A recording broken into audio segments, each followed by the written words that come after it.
안녕하십니까. 오늘은 3월달부터 원래 2020년 3월달부터 그 자금조달 계획서 양식이 조금 세분화되는 관계로 저도 사실 처음 봤는데 요거에 대해서 좀 짚어보는 계기가 되도록 하겠습니다. 2020년 2월 말까지는 기존의 방법을 적용하는데 2020년 3월부터는 새로운 양식의 자금조달 계획서를 이렇게 작성해야 되는 걸로 알고 있어가지고 생각보다 조금 복잡한 면도 있고 해서 한번 짚어보고 이것이 부동산에 미치는 영향에 대해서 한번 보도록 하겠습니다. 일단 원래부터 바뀌는 부동산 관련 규제에 되어 있는데 이건 12월 16일 그 대체 후속 조치죠. 종전은 자금조달 계획서 투기과열지구에서 9억 초과 주택 구입 시 지자체 관련 서류 필요시 지자체에서 서류가 필요할 때 요청합니다. 그래서 투기과열지구에는 3억 이상 주택 구입 시에서 작성했는데 그때는 양식이 복잡하지 않았습니다. 말 그대로 계획서니까 뭐 계획적으로 이렇게 하겠다 이렇게 해서 제출하면 되는 걸로 알고 있었고 저도 그렇게 하는 걸로 알고 있습니다. 예를 들면 정려 상속인 경우에 액수만 밝히면 됩니다. 그래서 구청에 이거를 자료를 넘기면 구청에서는 이제 그 관련 기관에 이 서류를 보내는 걸로 알고 있는데 흔히 말하는 세무서, 국세청에 보낸다 이거죠. 그래서 체결 후 60일 이내에 신고하면 됩니다. 이게 종전의 자금조달 계획서였는데 이제는 바뀌는 경우에는 어떻게 다 바뀌는가 하면 투기과열지구 9억 초과 주택 구입 시 필요 서류 15 종류의 사전 제출합니다. 그리고 투기과열지구 조정 대상 지역에는 3억 이상 주택, 그 다음에 비규제 지역, 비규제 지역은 6억 이상 주택으로 확대된다. 부부와 직계 존비속 중 누구에게 얼마를 받았는지 기재해라. 예를 들면 사촌한테 돈을 그러기 좀 잘했지만 정리를 받았다.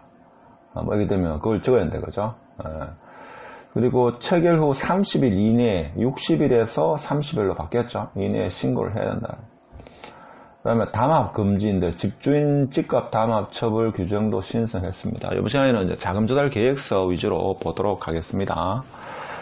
양식이 이렇게 되어 있는데 제가 그러니까 조금 기존하고 좀 다른 게 여기 보면 정려 같은 경우에 있죠. 관계가 어떻게 되냐 요거하고 제가 알기로는 현금, 예전에 현금 등 기타인데 요걸 또 세분화했습니다. 요게 차이점이고 금융기관에 이제 주택담보냐 신용이냐 기타 요게 좀 세분화되었고 그런 걸로 되고 중요한 건 서류를 미리 제출해야 됩니다. 같이 제출해야 됩니다. 이제 이게 조금 복잡해졌는데 같이 일단 정리를 했는 걸 요약해 놓은 거 보면 자금조달 계획서 기재 항목과 첨부 서류입니다. 그러니까 은행 등 금융기관에 예치된 본인 명의의 예적금은 잔고 증명서, 예금 잔액 증명서를 제출해야 되고 본인 명의 주식, 채권, 유가증권 종류 및 금액은 주식거래 내역서 혹은 잔고증명서. 그 다음에 정려상속 및 정려상속자와의 관계 요거는 뭔가 하면 정려세를 내느냐 정려상속세 신고서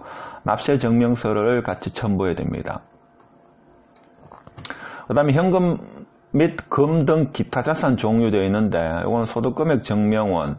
여기서 말하는 현금은 그냥 말 그대로 본인이 가지고 있는 현금이죠. 집에 현금을 보유하고 있는 경우 소득금액 증명원, 소득금액 증명원, 근로소득 원천 징수 영수증 등 소득 증빙 서류를 내야 됩니다. 그다음에 본인 명의 부동산 종류 및 처분 금액 같은 경우는 부동산 매매 계약서. 내가 기존의 아파트를 팔고 이쪽으로 이사를 온다 하면 기존에 매매했던 매매 계약서, 임대차 계약서 이런 거를 제출해야 된다. 그다음에 주택담보, 신용대출 금액 및 주택수는 금융거래 확인서, 부채증명서, 금융기관 대출 신청서 이런 거를 제출해야 된다. 전세 가격, 월세 보증 금액은 부동산 임대차 계약서 제출해야 되고 금융기관 이외의 법인, 개인 사업자로부터의 차입금 같은 경우는 차용증 등 이를 증빙할 수 있는 서류, 그러니까 예를 들면 차용증에 이자를 연 몇 프로 지급하고 그런 차용증, 그것도 같이 내야 되죠. 사실 이것도 조심해야 되는 게 만일에 친구한테 돈을 빌렸다, 아니면 사촌한테 빌렸다 하면 그 사촌은 돈이 어디서 나는지 이렇게까지 또 들어볼 수도 있는 거죠. 그래서 사실 좀 부동산 거래가 더 어려워지지 않겠나 이런 생각을 해봅니다. 그 다음 항목의 표시에 포함되지 않은 각종 차입금 및 자금을 제공한 사람과의 관계, 차용증 등 차용을 증명할 수 있는 서류. 그러니까 돈을 빌리는 것도 쉽지 않지만 빌려주는 사람도 불이익을 받을 수가 있겠죠. 그래서 사실 많이 복잡해졌습니다. 자, 그럼 좀 더 구체적으로 보겠습니다. 자, 예를 들면 자기 자금이다. 내가 금융기관 예금이 얼마다. 예를 들면 뭐 드는가 하면, 예를 들면 은행 예금이면 잔고증명서, 예금 잔액 증명서, 주식 채권 매각이면 주식 거래 내역 잔고 증명서, 현금은 소득금액 증명원, 근로소득은 전징수 영수증, 부동산 대금, 대금은 부동산 매매 계약서, 이렇게 제출하면 된다. 근데 문제되는 게 어떻게 보면 현금을 이렇게 보유하고 있으면, 근데 여기 보면 현금 및 기타의 보유 현금이냐, 만약에 내가 1억을 현금 가지고 있다, 1억. 그럼 이게 현금일 수도 있고, 비트코인이 될 수도 있고, 아니면 금이 될 수도 있겠죠. 이런 것을 적어야 됩니다. 그렇죠? 적어야 되고, 이걸 또 처분했으면 처분했다는 거 증명서도 같이 제출해야 됩니다. 그렇게 저는 알고 있는데,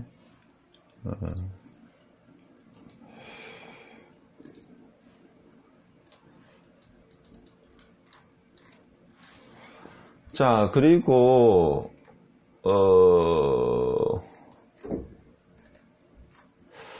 그리고 또 되는 게 이제 금융기관 대출입니다. 대출. 자, 대출. 주택담보대출을 얼마 내느냐, 신용을 얼마 내느냐, 기타 대출. 자, 보통 주택담보대출이나 신용대출 외에 다른 대출 종류가 또 있을 수도 있겠죠. 소상공인 대출일 수도 있고, 하여튼 이런 것도 줘야 된다. 그리고 또 자기 자금에 보면 정려 상속 부분이 있습니다. 그러니까 직계 존속, 예를 들면 부모, 부 해가지고, 자, 얼마를 정려받았다, 이런 걸 적어야 되겠죠. 적어야 된다. 이 부분이 조금 상시하게 됐다, 이렇게 보시면 되실 것 같고. 그러니까 이처럼, 정려를 받았다면, 누구한테 받았는지, 그걸 반드시 적어야 된다는 게, 내가 볼 때는. 자, 그걸 받았으면 정려시에 납부 여부, 납부에는 그 증명서도 같이 제출해야 된다는 게 좀 까다롭지 않나, 이런 생각이 듭니다. 자, 그리고 또 이렇게 고려하는 것 중에 하나가 뭔가 하면, 금전 차용 정병, 그러니까 차입금, 누가 돈을 빌렸다 이거죠. 돈을 빌렸습니다. 그럼 돈을 빌렸으면, 자, 그걸 누구한테 빌렸는지, 친구한테 빌렸는지, 사촌한테 빌렸는지, 자, 그런 것을, 차용증을 제출해야 되는데, 그 차용증에는 반드시 뭡니까? 원금 얼마하고 플러스 이자를 어떻게 지급할 거다에 대한 지급 방식도 같이 있어야 되는 걸로 저는 알고 있습니다. 제가 요거는 예전에 그 지인이 부탁해가지고 한번 써봤길래, 제가 알아보고 써봤는데, 만약 이자 같은 경우는 월 단위로 지급해야 되고 연 단위로 지급하냐, 하여튼 이자를 어떻게 지급하겠다라는 게 있어야 됩니다. 거기 있어야 된다 하는 거. 근데 이걸 작성해가지고 뭡니까? 예전에 60일 이내, 지금 30일 바뀌었습니까? 30일로 바뀐 걸로 알고 있는데, 자, 근데 만일에 자금조달 계획서를 미제출하면 부동산 거래 신고 필증을 발급받을 수가 없고, 또 미신고하거나 허위 신고할 경우에는 3천만 원 과태료가 붙는다. 제가 볼 때 이 과태료보다 더 무서운 게, 이제 이 현금 출처에 대한 조사가 나올 수 있는 거죠. 사실 그게 무서운 겁니다. 제가 볼 때는 그게 무서운 거지. 과태료 이게 무섭겠습니까? 그렇죠. 그래서 이제 자금 출처 조사를 좀 더 명확하게 들여다보겠다 하는 게 제일 큰 게 아닐까, 저는 그런 생각이 듭니다. 그래서 아무래도 이 자금 출처 조사 부분에 대해서 좀 까다롭게 이렇게 하는 관계로 제가 볼 때는 3월 달부터는 아주 많이 부동산 거래가 좀 위축되지 않을까.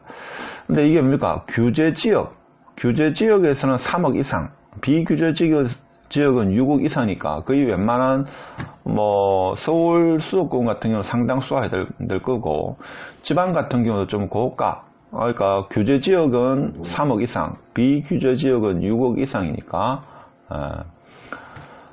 그래서 계약 체결 후 30일 이내에 신고, 부동산 거래 신고고, 그래서 자금 조달 계획서 같은 경우에는 제가 지금 그거는 좀 명확하지 않은데, 보통 30일 이내에 신고하겠죠.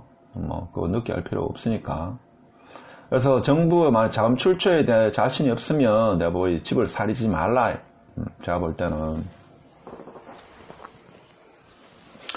그러니까 작성 완료된 서류는 제가 보기에는 60일 이내에 구청에 직접 신고하거나 국토부 부동산관리 시스템 홈페이지에 온라인으로 제출할 수도 있고 중개업자 등 제3자에게 제출을 위임할 수도 있습니다. 그래서 하여튼 제가 볼 때는 요번 이 3월달 이후로는 거래가 더 위축되지 않을까 하는 그런 예측을 해보고 자금 출처가 명확하지 않은 거는 투기로 보겠다 이렇게 봅니다. 특히 제가 볼 때는 유의될 게 정려 부분과 그 다음에 돈을 빌려서 지인들한테도 돈을 차입할 경우에 그 빌려준 사람에 대해서 이 돈이 또 어디서 났나 이렇게 물을 수가 있겠죠. 그 다음에 사업자 같은 경우에는 자기가 매출 신고를 누락하지 않았나 해가지고 매출 누락.